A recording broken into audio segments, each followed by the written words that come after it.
Hello everyone, আসসালামু আলাইকুম। তোমাদের সকলকে স্বাগতম জানাচ্ছি আজকের ক্লাসে।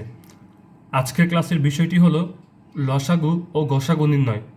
অর্থাৎ আজকের ক্লাসে আমরা খুব সুন্দরভাবে কিভাবে লসাগু এবং গসাগু খুব সহজেই নির্ণয় করা যায় এই বিষয়টি নিয়ে আলোচনা করব।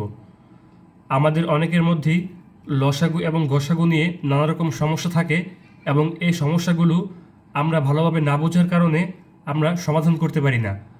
তাহলে চলো আজকের ক্লাসে আমরা এমনভাবে এই বিষয়গুলো নিয়ে আলোচনা করব যেন আমরা খুব সহজেই আমাদের লসাগু এবং গসাগু সংক্রান্ত সকল ধরনের সমস্যা সমাধান করতে পারি। আমরা প্রথমেই লসাগু নিয়ে আলোচনা করব। তো এখানে লসাগু বা এলসিএম, তো লসাগু এর পূর্ণরূপ হলো লঘিষ্ঠ সাধারণ গুণিতক। তো লসাগু জিনিসটা কি?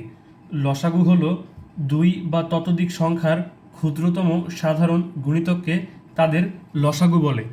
অর্থাৎ এখানে আমাদের লসাগু হলো লঘিষ্ঠ সাধারণ গুণিতক। তো লঘিষ্ঠ সাধারণ গুণিতক দ্বারা কি বোঝানো হয়? তো এখানে লঘিষ্ঠ শব্দটির অর্থ হলো ছোট বা ক্ষুদ্রতম, আর সাধারণ শব্দটির অর্থ, তো সাধারণ শব্দটি বুঝতে হলে আমরা যদি একটা উদাহরণ দিই তাহলে কিন্তু এই জিনিসটা আমরা খুব সহজেই বুঝতে পারি। যেমন এখানে আমি যদি তিনটি ঝুড়ির কথা চিন্তা করি, যে এখানে ঝুড়ি নাম্বার 1, ঝুড়ি নাম্বার 2 এবং এখানে ঝুড়ি নাম্বার 3, তাহলে এই তিনটি ঝুড়িতে যদি আমি রং চিন্তা করি, রঙের ঝুড়ি চিন্তা করি, তাহলে এইখানে আমি লিখতে পারি লাল, নীল এবং সবুজ। একইভাবে এখানে আমি লিখতে পারি সাদা, হলুদ এবং নীল। একইভাবে এখানে যদি আমি রং লিখি তাহলে কালো, নীল এবং কমলা। তো এখানে আমি তিনটি রঙের ঝুড়ি নিয়েছি এবং এই তিনটি রঙের ঝুড়িতে আমরা বিভিন্ন রকমের রং লিখেছি। তো আমরা একটি জিনিস দেখতে পাচ্ছি যে এই তিনটি ঝুড়ির মধ্যেই নীল রঙটি কিন্তু রয়েছে।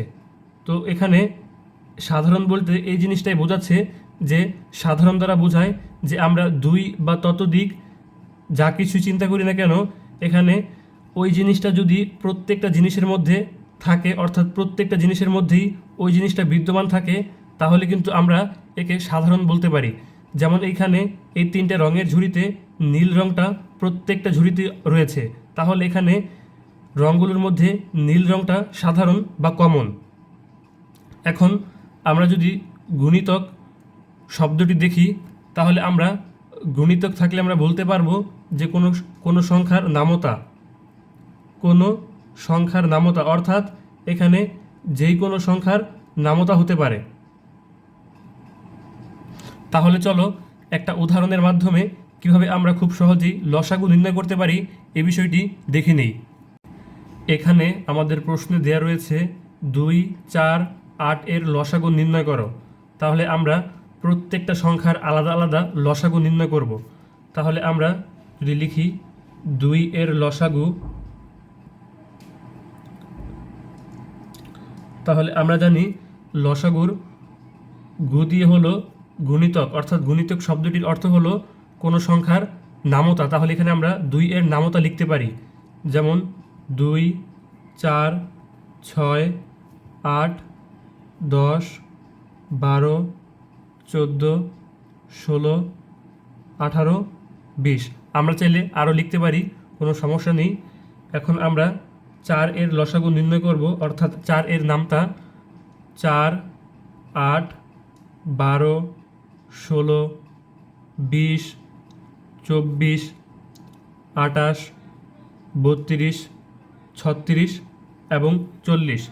একইভাবে আমরা 8 এর লসাগু, অর্থাৎ 8 এর নামতাগুলো যদি লিখে ফেলি তাহলে 8 এর লসাগু হবে 8, 16, 24, 32, 40, 48, 56, 64, 72 এবং 80। তো আমরা শুরুতেই জেনেছি যে লসাগু হলো দুই বা ততোধিক সংখ্যার ক্ষুদ্রতম সাধারণ গুণিতককে লসাগু বলে। অর্থাৎ এখানে আমরা 2, 4 এবং 8 এর লসাগু নির্ণয় করেছি। তো এখান থেকে আমাদের সবচেয়ে ক্ষুদ্রতম লসাগুটা অর্থাৎ ক্ষুদ্রতম সংখ্যাটা যা কিনা 2 এর লসাগু, 4 এর লসাগু এবং 8 এর লসাগু, এই তিনটি লসাগুর মধ্যেই এমন ক্ষুদ্রতম লসাগুটি আমাদের নির্ণয় করতে হবে যা কিনা আমাদের 2, 4 এবং 8 এই তিনটার মধ্যেই রয়েছে। তাহলে এখানে যদি আমি দেখি 2 এর লসাগুর মধ্যে 2 রয়েছে, কিন্তু 4 এর লসাগুর মধ্যে কিন্তু 2 নেই, তাহলে কিন্তু আমরা 2 নিতে পারছি না। তো এখানে যদি আবার আমরা 2 এর লসাগুতে যদি আমরা দেখি 4 রয়েছে এবং 4 এর লসাগুতে 4 রয়েছে, কিন্তু এখানে আমাদের 8 এর লসাগুতে কিন্তু 4 নেই। তো একইভাবে আমরা 4ও নিতে পারছি না। তো 2 এর লসাগুতে যদি আমরা 6 দেখি, তাহলে 4 এর লসাগুতে কিন্তু 6 নেই, কিংবা 8 এর লসাগুতেও 6 নেই, তাহলে আমরা 6টিকেও নিতে পারছি না। এখন যদি আমরা 2 এর লসাগুতে 8 দেখি, তাহলে কিন্তু এখানে আমরা দেখতে পাচ্ছি যে 2 এর লসাগুতে 8 রয়েছে, 4 এর লসাগুতে 8 রয়েছে এবং 8 এর লসাগুতে 8 রয়েছে। তো লসাগু হলো সবচাইতে ক্ষুদ্রতম সংখ্যার, অর্থাৎ যতগুলো লসাগু দেওয়া থাকবে 2 বা ততোধিক লসাগু হলো 2 বা ততোধিক সংখ্যার ক্ষুদ্রতম যে লসাগুর মানটা, ওইটাই হলো লসাগু। তাহলে আমরা বলতে পারি যে 2, 4 এবং 8 এর লসাগু হলো 8। তাহলে সুতরাং 2, 4, 8 এর লসাগু হবে 8। এখানে আমরা আরও একটি লসাগু নির্ণয়ের অঙ্ক নিয়েছি। তো এখানে 16, 24 ও 15 এর লসাগু নির্ণয় করতে বলা হয়েছে। তো আগের অঙ্কটিতে আমরা গুণের মাধ্যমে লসাগু নির্ণয় করেছি। তো এখন আমরা ভাগের মাধ্যমে কিভাবে লসাগু নির্ণয় করা যায় এই বিষয়টি দেখব। তাহলে চলো সমাধান করা যাক। তো এখানে আমাদের 16, 24 এবং 15। তো আমরা এখানে লিখতে পারি 16কে 24কে কিন্তু 2 দিয়ে ভাগ করা যায়, কিন্তু 15কে 2 দিয়ে ভাগ করা যায় না। তাহলে আমরা প্রথমে 16 এবং 24কে 2 দিয়ে ভাগ করব এবং পরবর্তীতে আমরা 15কে কোনো সংখ্যা দিয়ে ভাগ করব। তাহলে চলুন, এখানে আমরা 2 দিয়ে ভাগ করলে 8 দুগুণে 16, একইভাবে 12 দুগুণে 24, যেহেতু 15কে ভাগ করা যায় না তাহলে 15কে 15 রেখে দিলাম। তো এইখানে আবার আমরা 8কে এবং 12কে আবার আমরা 2 দিয়ে ভাগ করতে পারি। তাহলে 4 দুগুণে 8 এবং 6 দুগুণে 12 এবং 15কে 15 রেখে দিলাম। তো এখান থেকে আবার আমরা লিখতে পারি 4কে এবং 6কে কিন্তু আমরা পুনরায় আবার 2 দিয়ে ভাগ করতে পারি। তাহলে 2 দুগুণে 4 এবং 3 দুগুণে 6, 15কে 15 রেখে দিলাম। তো এখান থেকে কিন্তু আমরা 2কে কিন্তু আমরা 1 দিয়ে ভাগ করতে পারি। তাহলে 2 একে 2, যেহেতু 2কে 3 দিয়ে ভাগ করা যায় না তাহলে 3কে রেখে দিলাম এবং 15কে 15 রেখে দিলাম। তো এখানে কিন্তু আমরা 3কে এবং 15কে কিন্তু আমরা 3 দিয়ে ভাগ করতে পারবো। তাহলে আমরা লিখতে পারি 3 দিয়ে যদি ভাগ করি তাহলে 3 একে 3 এবং 3 পাঁচে 15। তো এখানে আমাদের 5 রয়েছে, এই 5কে যদি আমরা 5 দিয়ে ভাগ করে দিই তাহলে 5 একে 5। তো এখন আমরা যদি এই সংখ্যাগুলো গুণ করে দিই তাহলে কিন্তু আমরা আমাদের কাঙ্ক্ষিত লসাগুটি পেয়ে যাব। তাহলে এখানে যদি আমরা গুণ করে দিই, 2 রয়েছে, 1টা 2টা 3টা 4টা, 1 2 3 4 এবং 3 আর 5 রয়েছে, 3 গুণ 5। এখানে আমরা 1 নিব না, কারণ 1-এর সাথে কোনো সংখ্যাকে গুণ করলে ওই সংখ্যাটি হবে, তাহলে এখানে আর আমরা 1 লিখছি না। তাহলে এখানে যদি আমরা গুণ করে দিই তাহলে 2 দুগুণে 4, 4 দুগুণে 8, 8 দুগুণে 16, 3 16 48। তাহলে 48 গুণ 5, 5 8 40, 40-এর 0 হাতে আসছে 4, 4 5-এ 20 আর 4 হলো 24। তাহলে আমাদের কাঙ্ক্ষিত লসাগুটি হলো 240। তাহলে আমাদের 16, 24 এবং 15 এর লসাগু হবে 240। সুতরাং 16, 24 ও 15 এর লসাগু হলো 240। এখন আমরা গসাগু কী বা গসাগু কীভাবে নির্ণয় করতে হয় এই বিষয়টি নিয়ে আলোচনা করব। তো গসাগু এর পূর্ণরূপ হলো গরিষ্ঠ সাধারণ গুণনীয়ক। তো ইংরেজিতে একে হাইয়েস্ট কমন ফ্যাক্টর বলা হয়। গসাগু বলতে বোঝায় দুই বা ততোধিক সংখ্যার সাধারণ গুণনীয়কগুলোর মধ্যে সবচেয়ে বড় গুণনীয়ককে ওই সংখ্যাগুলোর গসাগু বলে। তাহলে এইখানে গরিষ্ঠ শব্দটি দ্বারা বোঝায় বড় বা বৃহত্তম। তো সাধারণ বলতে কি বোঝায় তা আমরা লসাগুতে আলোচনা করেছি। গুণনীয়ক বলতে বোঝায় যে আমাদের এইখানে একটি নির্দিষ্ট সংখ্যা দেওয়া থাকবে এবং কোন দুইটি সংখ্যার গুণফল ওই নির্দিষ্ট সংখ্যাটি হবে তাই হলো গুণনীয়ক। তাহলে চলো আমরা গসাগু সংক্রান্ত গাণিতিক সমস্যা সমাধান করি। এখানে আমাদের প্রশ্নে বলা হয়েছে 28, 48 ও 72 এর গসাগু নির্ণয় করো। তাহলে আমরা জানি গসাগু হলো দুই বা ততোধিক সংখ্যার সাধারণ গুণনীয়কগুলোর মধ্যে সবচেয়ে বড় গুণনীয়ককে গসাগু বলে। তাহলে এখানে আমাদের 28, 48 এবং 72 এর গুণনীয়কগুলো নির্ণয় করতে হবে। তাহলে আমরা জানি কোনো একটি নির্দিষ্ট সংখ্যার গুণনীয়ক হলো কত কত সংখ্যার গুণফল ওই সংখ্যাটি হয়, সেটি হলো ওই সংখ্যাটির গুণনীয়ক। তাহলে এখানে 28 এর গুণনীয়ক হবে বা 28 এর গসাগু হবে 28 এর গসাগু হবে অর্থাৎ 28 এর গুণনীয়কগুলো। তাহলে কত কত সংখ্যার গুণফল 28 হয় তা আমাদের নির্ণয় করতে হবে। তাহলে এখানে আমরা যদি গুণ করি তাহলে 28 একে 28, 14 দুগুণে 28, 3 দিয়ে কোনো সংখ্যার গুণফল 28 হয় না। এরপর আমরা লিখতে পারি 4 7 28। তাহলে 28 এর গুণনীয়কগুলো হলো 1, 2, 4, 7, 14 এবং 28। তো একইভাবে আমরা যদি 48 এর গসাগু নির্ণয় করি তাহলে 48 এর গুণনীয়কগুলো হবে অর্থাৎ কত কত সংখ্যার গুণফল 48 হবে। তাহলে আমরা 48কে যেমন 48 একে 48, 24 দুগুণে 48, 3 16 48,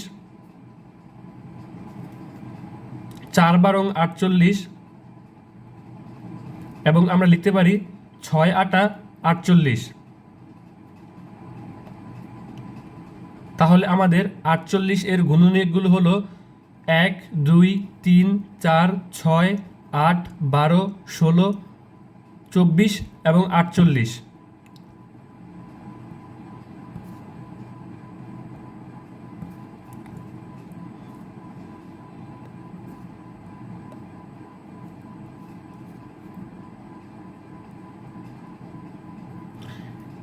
একইভাবে আমরা যদি 72 এর গসাগু নির্ণয় করি তাহলে 72 এর গুণনীয়কগুলো হবে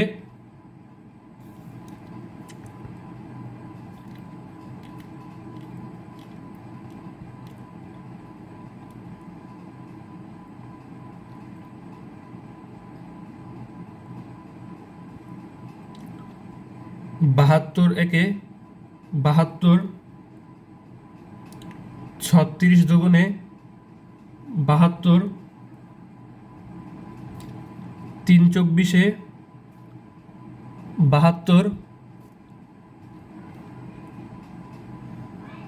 4 18 72, 6 12 72 এবং 8 9 72। তাহলে এখানে আমাদের 8 এর গুণনীয়কগুলো হবে, তাহলে এখানে 72 এর গুণনীয়কগুলো হবে 1 2 3, 1 2 3, 4 6 8, 4 6 8, 9 12 18, 9 12 18, 24 36 এবং 72, 24 36 72। আমরা জানি গসাগু হলো দুই বা ততোধিক সংখ্যার সাধারণ গুণনীয়কগুলোর মধ্যে সবচাইতে বড় গুণনীয়ককে ওই সংখ্যাগুলোর গসাগু বলা হয়। তাহলে এখানে আমাদের 28, 48 এবং 72 এর গসাগু হবে, এখানে আমাদের 28, 48 এবং 72 এর সবচাইতে বড় গুণনীয়ক, অর্থাৎ আমাদের 28-এর মধ্যে আছে, 48-এর মধ্যে আছে এবং 72-এর মধ্যে আছে, এরকম সবচাইতে বড় গুণনীয়কটি হলো আমাদের উক্ত গসাগু। তাহলে এখানে আমরা দেখতে পাচ্ছি যে 28 এর গসাগুগুলোর মধ্যে, অর্থাৎ 28 এর গুণনীয়কগুলোর মধ্যে 4 রয়েছে, 48-এর গুণনীয়কগুলোর মধ্যে 4 রয়েছে এবং 72 এর গুণনীয়কগুলোর মধ্যে 4 রয়েছে। সুতরাং 28, 48 ও 72 এর গসাগু হলো 4। এখানে আমরা আরও একটি গসাগু নির্ণয়ের অঙ্ক নিয়েছি। তো এই অঙ্কটি আমরা ভাগের মাধ্যমে সমাধান করব। আমরা আমাদের পূর্বের অঙ্কটি গুণের মাধ্যমে সমাধান করেছিলাম, এখন এই অঙ্কটি আমরা ভাগের মাধ্যমে সমাধান করব। তাহলে এখানে 56, 28 এবং 42, তাহলে আমাদের উক্ত সংখ্যাগুলোকে তার সাধারণ গুণনীয়ক দ্বারা ভাগ করতে হবে, অর্থাৎ আমরা এখানে এমন সংখ্যা দিয়ে ভাগ করব যেন সবগুলো সংখ্যাকে ভাগ যায়। তাহলে এখানে আমরা 2 দিয়ে কিন্তু সবগুলো সংখ্যাকে ভাগ করতে পারি। যেমন আমাদের 56-কে 2 দিয়ে ভাগ করলে 28 এবং 28-কে 2 দিয়ে ভাগ করলে 14 এবং 42-কে 2 দিয়ে ভাগ করলে আমরা পাবো 21। তো এখন কিন্তু আমরা আবার কিন্তু এখানে আমরা 7 দিয়ে ভাগ করতে পারবো। যেমন এখানে আমরা 7 দিয়ে ভাগ করলে 4 7 28, তো এখানে 7 দুগুণে 14 এবং 3 7 21। তো এখানে আমাদের কিন্তু ওই সংখ্যা ছাড়া, 1 ছাড়া কিন্তু আর ভাগ করা যায় না। তাহলে আমাদের এই সংখ্যা দুটো নিতে হবে। যেমন 7 গুণ 2, অর্থাৎ গুণফল হবে 14। 56, 28 ও 42 এর গসাগু হবে 14। এখানে আমাদের 4, 2 এবং 3 এই সবগুলো সংখ্যাকে কোনো সংখ্যা দিয়ে ভাগ করা যায় না। তাহলে আমরা ভাগ করা বন্ধ করে দিয়েছি এবং এইখানে আমাদের যে মৌলিক গুণনীয়ক সংখ্যাগুলো পেয়েছিলাম আমরা 2 আর 4, এই দুইটা গুণ করে দিয়েছি। আর এভাবেই আমরা আমাদের কাঙ্ক্ষিত গসাগু নির্ণয় করে ফেলেছি। এইরকম বিভিন্ন ধরনের গাণিতিক সমস্যা খুব সহজে সমাধান করতে এবং বুঝতে আমাদের ইউটিউব চ্যানেলটি সাবস্ক্রাইব করে আমাদের পাশেই থাকুন। ধন্যবাদ।